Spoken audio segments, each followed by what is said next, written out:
Hey, we here, baby. We here. You feel me? It's Got been that like elevator music going. the elevator music. I don't know. Is the background music a little too much? Is it messing up your train of thought? And we're supposed to edit it in, man. Later, you just don't play it the whole time. I'm trying to put some. You feel me? I'm trying to set the mood out here. I'll turn it off. Just the fun police are here. Who called the fuzz? Welcome everybody to the Bush and Me Show. With that, we'll start it off. We here, man. How you been, Bush? Hey, I've been good, man. We took 2-3 weeks off. We've had some things going on in life. I mean, look, the people still see me. I'm in my same background, but your background has changed. What has been going on in the quote unquote me household life? What's been going on? Well, there is a me household now. We moved into a new house. So we've been dealing with that the last 2-3 weeks. Life is good, man. Taking the next step. Marriage, house. I didn't know it was gonna happen so quick, but just like the handbook says, huh? First we get married, then we get house. Next comes, yeah. I don't know if you're ready for that. I don't know if you're ready for that. I've been. I don't know if you care or not, but I'm going to tell you what you been up to, man. Tell me. Obviously, with Thanksgiving and all that good stuff, I made my way back up to Virginia last week. But before that, I was in Canton, Ohio, man. I kind of took this position with the NFL alumni, and they've started this program called the NFL Alumni Academy. It's an opportunity for me to stay around the game, but it's like a feeder system, man. It's pretty cool. It's the first year they've done it. My name got thrown in the hat somehow, and they gave me a call. And what it is. It's like like I said, it's like a feeder system, but it's like the D League, or the G League when it comes to the NBA. This is a place for free agents to kind of come in, get some good work on all three phases of their game. They get the training, they get the class work, and they get the field work. So it's been pretty cool. I've been able to try to get some of these, help some of these free agents continue to live out their dreams. So it's been pretty neat. So that's the situation we've kind of been traveling from Florida to Ohio every week or every other week. So it's been a little difficult, but still taking a class, working on me and figuring out the next phase, man. So everything's good. Life is solid. More power to you, man, and much credit given, because every time I talk to you, you're either studying for a class, getting ready to coach a high school game in Ohio, getting ready to coach. You got kids at home, you got a wife. I'm just sitting there like, man, make me feel worse about my stuff. I'm tired after work. Nah, man. So more power to you, man. Just trying to figure it out, but it's been fun. Like you were saying, took a high school gig, coaching some kids, and that has been tough. I'm not going to sit here and sugarcoat it. It's been tough, but I'm going to be here in South Florida for at least another year. I don't know where I'm going to be in the next 2 years, but I know I'll be here for another year. So I'm going to give this high school thing another go, because I think it's definitely worth it, man, to help some of these kids. It's good to get back, man, because we all know we wouldn't be where we are without some of the coaches we had out there coming up. So It's awesome you have a chance to do that. Moving on to the NFL. Let's talk about the pigskin. Let's talk about it. So COVID is affecting all of us on our day-to-day. With the NFL, we're seeing it a lot. It's becoming more prevalent. You saw the Steelers-Ravens game got moved like 8 times before they finally played it at 3:40 on a Wednesday. Unbelievable. You got the 49ers can't even practice in their own stadium, town. That's right, for the next 2 weeks. Yeah, this is gonna be becoming, like I said, more prevalent. We don't know what's gonna happen coming up the next couple weeks, but we do know it's gonna be a lot of change. It's gonna be a lot of last minute audibles, Omaha. As a former player in the NFL, you've always told me, everyone has their structure, everyone's used to their schedule. What's this going to do to the players where you're throwing wrenches in the last couple minutes? Oh, wait, we got to travel. Oh, wait, we're not traveling. We might travel tomorrow. Game's Wednesday now. What's that going to do to the players? Well, before I get into that, dude, you forgot about the whole Denver situation. They had no quarterback. They take all their quarterbacks away like 3 or 4 days before the game, and you're sitting up here pulling guys off the practice squad, like, hey, buddy, have you thrown the ball at all in it? And you get this guy to come in. They played the game. You got to give them credit. they did play the game. I mean, they kept pushing like every day, every 6 or 7 hours, they would change the time of the Pittsburgh and Baltimore game. And honestly, I forgot it even came on yesterday. My son said something to me around like 3:45 that the game was coming on. I said, oh, it's just you kind of forget about it. But like going back to the question you asked, I know for me, I was really heavy on my schedule. I had something that I wanted to stick to on Wednesday. I wanted to stick to my schedule on Thursday. When Friday came, it was the same thing. Saturday, whether you're going home or whether you're traveling. And then Sunday comes around, and then sometimes you just don't even know if you're going to play the game. Like you might get a call Saturday saying the game's getting pushed back in time or it's going to get pushed to another day. But I think the whole season of the NFL has just been able to, as an organization, but also as an individual, being able to adjust and adapt because you have to, because everybody has to. Everybody's in the same situation. It's just unfortunate that some of these cases have spread like they did in these certain organizations, because I know it's tough on the guys, it's tough on the players, but they, kind of take the good with the bad. You have a couple more days to rest, enjoy it, and get back into your correct frame of mind, your correct mindset that you're going to have to be to go out and put your, the best product on the field that you can. So I think it's important that these guys just continue to adapt and do what they've been doing, because this has been a tough year. It's been a weird year. They're still playing, most of them, they're still playing with no fans. It's kind of like you're playing at a training camp practice, or like with no fans or limited fan attendance. So they had to do a lot of adjusting already this year, and I think they're doing a really great job of doing their job whatever day it's needed. That's good insight there. But it sucks. I'll tell you what though, if there's no fans, I don't mind the 3:40 on a Wednesday. It was the first time I'm here in Baltimore. It was the first time I've heard, people be excited about, oh, what are you doing? You going for the game? You gonna go watch it outside anywhere? You're gonna do this? It's at 3:40, dude, on a Wednesday. Right. My wife still thinks I'm working. Right. It is cool, man. Like I said, fans have had, you guys have had to adjust to. I said you guys, but I'm on the fan side now. You a fan now too? Yeah. Fantasy. Speaking of my fan, I don't even want to talk about that shit. My fantasy, it was good. It goes down, it goes way up, and then now I just shit the bed for the last 2 weeks. But volatile. It's all good.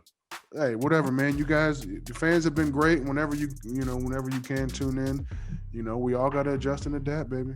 That's the word. That's the phrase of the day. Adjust and adapt. That's the phrase. Let's jump into MVPs so far. There's a lot of hype out there on Patrick Mahomes. Vegas has him as a clear-cut favorite. We'll run through some guys. Why don't you go first and tell me who you think is your MVP so far this year? I like Derrick Henry. You look at the numbers he's been able to put up. After this week, he's going to go over 1,300 yards. I mean, the guy is pretty much getting 5 yards a pop every time he touches the ball. He's second in the league with 12 touchdowns on the year. He's toting the rock really well for the Tennessee Titans. 5 yards a carry, man. I mean, he's been so solid. I think he has to be up there in the MVP race because – they do have weapons on the outside, and Tannehill is playing good. But if you don't have Derrick Henry in there, it makes it makes the game planning for the opposition that much easier, because you always have to worry about Derrick Henry. But going back to Patrick Mahomes, this guy has almost, he has 3,500 yards passing right now. That's first in the league, 30 touchdowns. But the thing I love most about Patrick Mahomes, he has 2 interceptions. Out of all the pass attempts he has, 2 interceptions. He throws the ball, he finds the end zone, but the best thing he does out of all of it, he takes care of the ball. And that's honestly the only reason I'm putting Patrick Mahomes over Russell Wilson, because Russell's only 270, 280 yards behind him. Russell has more touchdowns than him, but Russell has turned the ball over 10 times. That's the only reason I'm giving Patrick Mahomes a nod over Russell. But I think Derrick Henry has to be up there in that mix as well. I like it. I like where you're coming from. I looked at these numbers too when we started talking about this, and Mahomes is just so far out there right now. You want to make an argument for everybody else, but you forgot about one guy who's up there too, Aaron Rodgers, 3,100 yards, 33 touchdowns, and only 4 interceptions. That's solid. Crazy crazy that that's twice as many as Mahomes, but he's not turning the ball over either. They're 8-3. He's got them right where they need to be. I think if he can make a run over these last 5 games, he could be, he could be in the argument. I've really tried to make an argument for Roethlisberger, but I think he just has to stick with comeback player of the year. Yeah. Give him that, because that defense have been playing lights out. Lights out. And I mean, he's got 2,800 yards, 25 touchdowns, only 6 interceptions, but that's not going to get you there. Not this year. Just take your comeback player of the year. Take your, maybe he'll finish 14-2. Take your bye week. I think, like you said, I think Mahomes is just clear-cut favorite, but maybe Wilson can make a run. Maybe Rodgers can discount, double-check it. We're going to see. We definitely going to see it. Yeah, and kind of going back to the whole Aaron Rodgers thing, he did pick it up from last year. I think, last year was definitely not characteristic of him. His history, though, of him being able to put up big numbers and take care of the ball, that's what Aaron Rodgers does. And when he doesn't have an off year, it's not going to – it's not going to linger for too long. He's not the type of individual that lets that type of play. It's not going to go over 2 seasons. He's healthy. He's feeling good. His defense is playing well. His offensive line are protecting him pretty well. So I like the stats, and I like the insight that you did give us about Aaron Rodgers over there. But yeah, man, look, Patrick. I mean, Derrick Henry. If you're looking at most valuable, jeez, man. Like, if you don't have that guy, where is Tennessee going to be? You feel me? Where are they going to be? He's just too good. You know who's not in our conversation right now, though? That is Tommy B. Dropped off a little bit the last couple of weeks, but he was a huge offseason move for Tampa Bay this year. What was your favorite offseason move, would you say? I'm gonna stay down here. I'm going to stay down here in Miami. I'm going to go Emmanuel Ogbah. With the Dolphins, outside linebacker, 8 sacks this season. Not only does he have 8 sacks, but he has just been getting after the quarterback. Miami is what? 2nd in scoring defense, I believe. Correct me if I'm wrong. You are the stat man. But he has just been causing pressure in opponents' backfields. And then plus, when you add a guy like Byron Jones, I mean, like, I can give you 2 from Miami, because now that Byron Jones is healthy, you figure, I don't want to keep throwing at this guy. So they're trying to pick on Xavier Howard, and he's just kind of going crazy. But in the AFC, I'm going Emmanuel Ogbah. I don't know if you wanted me to pick 1 or 2, but I do have another one. So you can keep going. For those of you that are new to our show, you're going to notice a lot of Dolphins love, a lot of Bears love, and a whole lot of Saints love coming from my man. They used to cut that check, man. They used to cut that check. So you might as well stay and go with New Orleans. What? I didn't go. Nah, I didn't go there. I did go. I just went DeAndre Hopkins. I feel like this is a situation that Houston just they're not able to get over right now. They're not going to get over. They lost their best weapon on their team, and he's just been a great asset, a great addition for Kyler Murray. DeAndre Hopkins is about to get his 6th 1,000-yard season. So yeah, I think that's a big move, a big pickup for the Cardinals. So I gave you 1 each. I don't know what you got.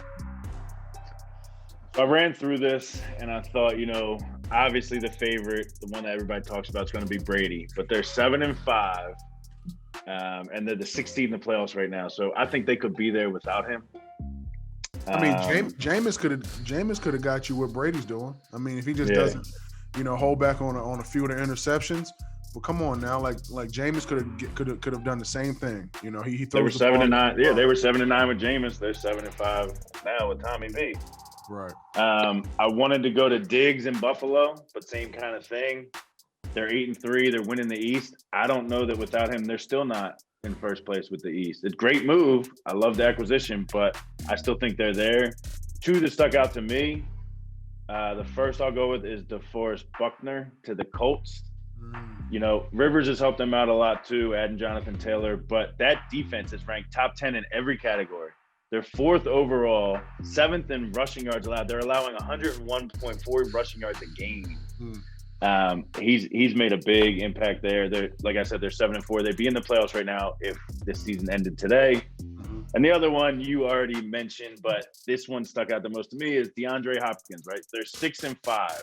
They're the 7th seed in the playoffs right now. He's got 77 catches, like you said, 967 yards, 4 TDs, but one of them is huge against Buffalo. He single-handedly ripped that ball out of his hands. They beat 5 and 6, and maybe not even in any conversation that we're having right now. That was a huge catch, huge win. I think he's going to make some big plays coming up the next couple of weeks too. So I love that move. Some coaching vacancies we'll jump into now. You got Atlanta is open. Raheem Morris is there now, holding down the spot. While we're talking on Atlanta, I think the team is responding pretty well to Raheem Morris down there. You know, I think when it does come, who they're going to find out who their future is, you have to take a good hard look at Raheem Morris. Definitely. Houston, you could say the same thing there with Romeo holding it down. Houston's playing well as well. Detroit, newly open position. Matt Patricia is officially gone. He gone. So those 3 spots will be open in the offseason. And it is rumored, I'm sorry to say this about your boy, but that the New York Jets job should be open by the end of the year. Rumor is they don't want him to play better right now, so they're not letting him go so they can get this uptick like all these other teams are doing. They want Trevor Lawrence to be in green next year. And don't let Trevor Lawrence go there. They're riding the Gase train. That's not the train you really want to be on right now. I mean, let's call a spade a spade. Gase is my guy. He gave me an opportunity, believed in me and all that good stuff. But listen, 0-11 is 0-11. He didn't really have much success last year. So, yeah, I don't really see him having that job, honestly, at the end of the year. But, you know, when we're sitting back here talking about coaches who are going to get an opportunity, of course, like you said, you're going to get a lot of Saints love and all that good stuff. Yeah, I'm going to look at the Saints defensive coordinator, Dennis Allen. You know, okay. He did have a head coaching opportunity back with the Raiders some years back. It didn't work out the way that he wanted. Now he went back to New Orleans, got that defense polished up, playing extremely well. Again, you know, they have tremendous leadership down there. I think Dennis Allen might be someone who could potentially go in to maybe the Jets organization, maybe get things turned around. I mean, who's kind of top on your list? You got to, when we're talking about these coaching vacancies and who's going to fill them, the first name that's got to come up is Eric Bieniemy. Yeah. Got to come up. I mean, studying under Andy Reid, sorry, it slipped my mind. He's calling plays. He has a Super Bowl under his belt. He's got to be the hottest thing out there right now. So I don't know where you would plug him in at. I would hope he wouldn't go to Detroit because that just seems to be a train that nobody wants to hop on. Why though?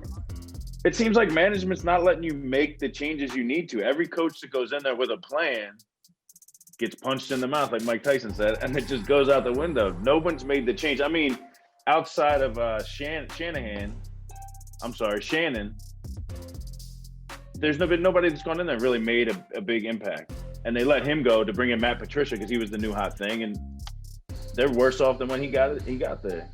I mean, I think if the Lions was an opportunity for him, he would have to feel good about Matt Stafford. I mean, Matt Stafford has not played at the level that we've seen him play. I mean, when I had this thing with the Bears, well, he did have Calvin Johnson, and that is a hell of a security blanket to have in any kind of situation. But, you know, with some of the guys that they have on that defense, Matthew Stafford is a quarterback that can get the ball all over the field. You get him a nice running game, some new leadership. Like you were saying, it really does always start at the top. It's always at the top of the organization. You can bring in a head coach and all the players that you want to, but if your ownership and your GM and it's all a trickle-down effect. If they're not all on the same page, if they're not trying to win a championship, then it's just it's definitely a really uphill battle for any coach who takes this opportunity. So I agree. And I feel you on that. Maybe they'll take Jim Harbaugh and just throw him up there for a while. That name's been rumored to send him down the road from Michigan to Detroit. I mean, look, these coaches now, I know this, what's been a little hot topic has been this Rooney Rule and having these opportunities for some of these African-American coaches to get these opportunities, get these positions. It's time to start giving these guys a chance. You know, like Raheem Morris, the Atlanta Falcons are responding well to him. You have to give him a chance. You have to give him an opportunity to really come in there, interview for this job, and show what he's done this year, how he's turning that program around. And the same thing with Eric Bieniemy. It's going to really be an issue if that guy, Eric Bieniemy, is not in a head coaching position this year. I think that's important, because the NFL has to. It's important to the players, man. It's opportunities out there, and like I was saying, Eric Bieniemy, Raheem Morris, give him another look, give him another chance, and Dennis Allen. There's a couple other guys who are out there as well. I got 2 sleepers for you too with the Rooney Rule. Don't forget about Leslie Frazier in Buffalo. He's doing great things on that defense. He deserves another shot. And don't forget about my man Marvin Lewis. He took a year off, but he's still hanging around there. Great coach, great leader of men. I like. So there's 2 more out there for you. I like that. I don't know where these spots are going to get filled, but those are the 4. Sorry, Adam. Spots that'll be open at the end of the year. He's 3.5. He's on the way out. He's on the way out. He's still getting that check, though. Still getting that bread, cuz. All right. On to the picks. Let's pick them, baby. I was having a talk with somebody last week, and we were talking about how, you and Bush are kind of neck and neck. You're fighting for it. I said, but look, we're picking against the spread, and we're both, I think we were 35 and 23 then. That's a hell of a record, both of us. Now you're 35, 26, and 1. You had a tie last week with the Chiefs, and I'm 37 and 25. So I got a 1.5 game lead on you. Yeah. Big week ahead of us. 3 games. Who you got? First one, I'm going Rams over Cardinals. I do love what Kyler and the crew is doing, but I feel like the Rams have too much offensive firepower, and that defensive front has the opportunity to get after Kyler this week. They're going to have to do a really good job of keeping this guy in the pocket, because when he gets out, he's like Mahomes. He's a way better scrambler, in my opinion, but this dude can throw the ball. He's very accurate. But I like the Rams. It's hard for me to say this, because of the, just my history with the Rams and all that good stuff. But I'm going to give the Rams the edge over the Cardinals, even though the Rams are a 3-point favorite. I'm still giving it to them. On the road to the games in Arizona. We don't talk about these picks beforehand. We just both pick 3 games and come out at it. But I also picked this game. Huge game for both teams. Both teams are coming off last-second field goal losses last week to worse teams. I think this is just a must-win for the Cardinals, though. They're a game behind the Rams. They're going to play them twice over the next 5 weeks. They need this win to stay in the playoff hunt. A little worried about the Rams' defensive line, but I think Cliff Kingsbury will be able to, call some plays to get Kyler, move him around, get the ball out of his hands, some short stuff. DeAndre Hopkins will go off. I'm taking the 3 points and the Cardinals. Okay. All right. Well, look. My second game, I'm going Giants. I'm picking it's the Giants and the Seahawks in Seattle. Woo! But I'm going Giants in this one because the point spread is favored in 10 towards the Seattle Seahawks. When I sit back and you look at Seattle, look at all the games that they've won. They've won 2 games this year by more than 10 points. I believe it was the Falcons and the 49ers. And every other game they had, they've either obviously lost because they've lost a couple, but every other game has been very tight. And I think with the Giants are fighting hard. A couple of their playmakers are out, but if they have a couple people that can step up, I think this is a good opportunity for the Giants just to put together a competitive game against a good team. Now, I don't think they're going to win, but I don't like the 10-point favorite that the Seahawks have in this one, so I'm going Giants. Stepping out on a limb, I like it. I am. It's definitely out of my character. I was going to go with the layup, the alley hoop, slam dunk it, but I said, you know what? Let me live on the edge a little bit. It's crazy because to think, as bad as the Giants have looked, especially early on in the season, at parts of the season, if the season were to end today, they'd be hosting a playoff game. They're in first place right now, the NFC East. Just throw the whole NFC East out. I mean, it's shit. It's seriously. My second game, we've talked about it a little bit here. Matt Patricia is gone. And Darrell Bevell is the interim coach. Who is that, you might ask? He's bounced around the NFL for a while, been offensive coordinator. He's got a Super Bowl ring with the Seattle Seahawks. No previous head coaching experience. But the first thing he came in and told those guys was, let's make a run at this wild card. There's 7 teams now. Why can't it be us? And everybody's probably like, what? Let's just win a game. Like, he's getting them pumped up, and I like that about them, about him. Teams that fire their head coaches historically, back to 2003, they're 14-16 straight up. They're 16-14 against the spread. So no real favoritism there. But we're in 2020, the year of WTF, right? They're 2-0 this year. Teams that fire their coaches are 2-0. Houston and Atlanta have won both games coming off firing their coach. So I'm riding the trend in 2020. I'm taking the Lions, getting the 3 points against the Bears. I also need this win to help my 6-win total I took at the beginning of the year. They're only at 4 right now, so I'm doubling up on this one. Let's go Lions. It's a good opportunity for them. I mean, the Bears are so damn up and down. You don't have you don't have your beast in the middle, Akeem Hicks, and honestly, their defense kind of goes off of him, because he's just such a playmaker versus the run and the pass, and you don't know what the hell you're going to get out the quarterback play in Chicago. I'm cool with that one. They lost 5 in a row too, so ride all the trends on this one. Yeah, I feel you. You definitely got to ride the trends. The last game, baby. You know who we going with, man. It's rivalry week. Saints, but this time they're going to Atlanta. Mm-hmm. Taysom Hill part 3. It's Taysom start. The Saints do get 3 points in this game, but I'm still going with the Saints, even though the Falcons had a hell of a game last week when they did host the Oakland Raiders. Las Vegas. Las Vegas Raiders. I'm sorry, I'm still living. Don't forget about one of your favorite cities in America. Oh, it is. We're not going to talk about that. Here we go. I'm going Saints over the Falcons. The one thing that's interesting to me, could this be the week that Jameis maybe gets an opportunity? Because if the Atlanta Falcons can find a way to stop Taysom Hill from running the damn ball into the end zone, because obviously that's what he's really good at, and that's what he's done the last 2 weeks, and the Denver Broncos didn't have an answer for him. I think the Falcons might have a little bit of a better answer. I think Taysom Hill loves to find, Michael Thomas out there on the edge.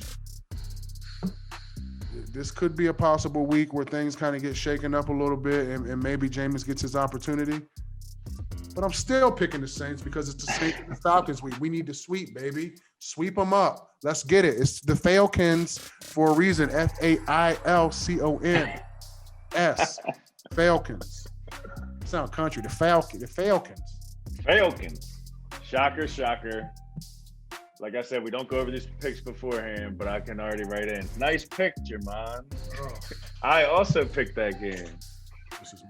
Nothing against my co-host here, but the numbers just lined up, and I looked down the numbers, and I said, everybody's on the Saints. It's a small spread. The Falcons are playing well. Like you said, Raheem Morris has them boys firing off. And it's like you said, it's a rivalry week, so I think he's going to get them even more. They're playing away from that good draft pick they were going to have, but I don't think they care this week.